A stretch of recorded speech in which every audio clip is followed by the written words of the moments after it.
മനസ്സിലാവില്ല. രാഹുൽ മാങ്കൂട്ടത്തിനെതിരെ ഉയർന്നു വന്നിട്ടുള്ള ആരോപണങ്ങളുടെ അടിസ്ഥാനത്തിലായിരിക്കും ഈ പാലക്കാട്ടെ ജനം വിധി എഴുതാനൊന്നും ഉള്ള ഒരു തോന്നൽ എനിക്കില്ല. അത് സ്വാധീനിക്കുമെന്നാണ് ഞാൻ പറയാം. അല്ല, അങ്ങനെ ഒരു ധാരണ എനിക്കില്ല. നേരെ മറിച്ച് രമേശ് പിഷാരടി ശോഭാ സുരേന്ദ്രനെ നേരിടാൻ പോകുന്ന ഒരു സ്ഥാനാർത്ഥിയാണോ എന്ന് ചോദിച്ചാൽ ഈ രണ്ടുപേരെയും നേരിടാൻ പോകുന്ന സ്ഥാനാർത്ഥിയാണോ NMR റസാഖ് എന്നുള്ള ചോദ്യവും അവിടെ ഉണ്ട്.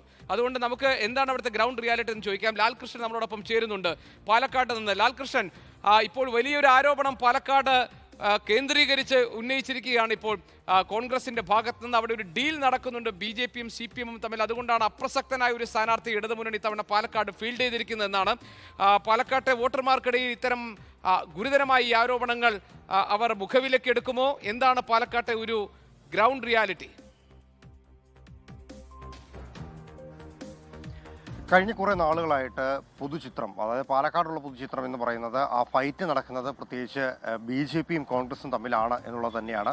അത് കഴിഞ്ഞ തിരഞ്ഞെടുപ്പുകളുടെ റിസൾട്ടുകളിൽ നിന്ന് വളരെ പ്രകടമായി തന്നെ കാണാൻ കഴിയും. കഴിഞ്ഞ തദ്ദേശ തിരഞ്ഞെടുപ്പിൽ പോലും നമുക്കത് വളരെ വ്യക്തമായി കാണാൻ കഴിയും. കഴിഞ്ഞ മൂന്നാമത്തെ തവണയാണ് ഇപ്പോൾ പാലക്കാട് മുനിസിപ്പാലിറ്റി BJP-യുടെ കയ്യിലേക്ക് സുരക്ഷിതമായി തന്നെ എത്തുന്നത്. പക്ഷേ വോട്ടിൻ്റെ ചോർച്ച BJP-ക്കും അവിടെ സംഭവിച്ചിട്ടുണ്ട് എന്നുള്ളത് റിയാലിറ്റിയാണ്.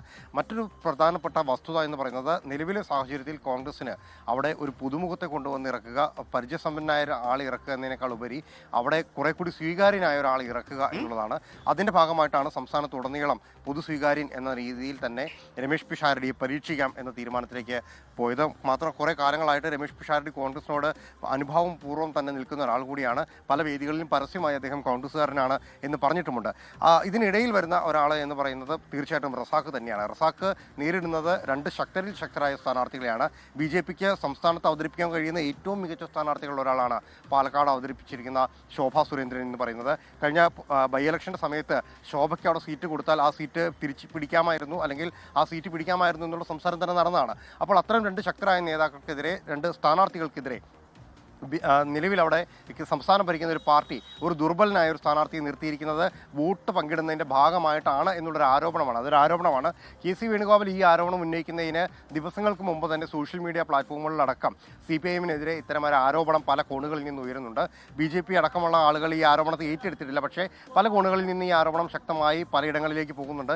മറ്റ് പല സീറ്റുകളും ഈ വിഭാഗം പറയുന്നുണ്ട്. അതിൻ്റെ ഏറ്റവും ഒടുവിൽ പറയുന്ന, ഏറ്റവും എടുത്തു കാണിക്കുന്ന ഉദാഹരണം എന്ന് പറയുന്നത് പാലക്കാട്ടെ സീറ്റ് തന്നെയാണ്. കാരണം കഴിഞ്ഞ തിരഞ്ഞെടുപ്പുകളിലെല്ലാം തന്നെ കൃത്യമായി സീറ്റുകളിൽ ധാരണ ഉണ്ടായിരുന്ന, അല്ലെങ്കിൽ വോട്ട് നേടിക്കൊണ്ടിരുന്ന ഒരു പാർട്ടിയാണ് CPM.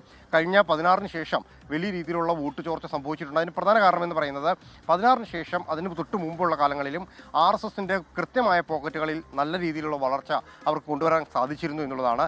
നഗരത്തിന് പുറമെ ഗ്രാമപ്രദേശങ്ങളിലും RSSന് കൃത്യമായ ഒരു വേരോട്ടം ഉണ്ടായിരുന്നു.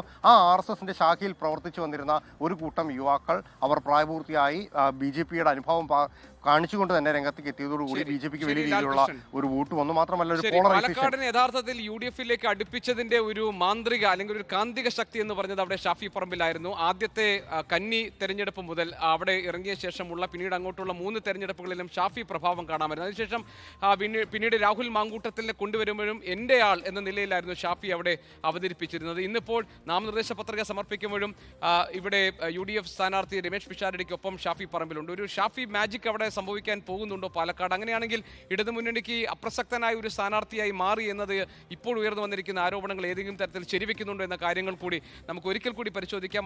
ലോകത്തെവിടെയായാലും ഏത് സമയത്തും 24 വാർത്തകളും ഓഗ്മെന്റഡ് റിയാലിറ്റി പാക്കേജുകളും എക്സ്പ്ലെയിനറുകളും വിശദമായി കാണാൻ ഞങ്ങളുടെ YouTube ചാനൽ നിങ്ങൾക്ക് സബ്സ്ക്രൈബ് ചെയ്യാം.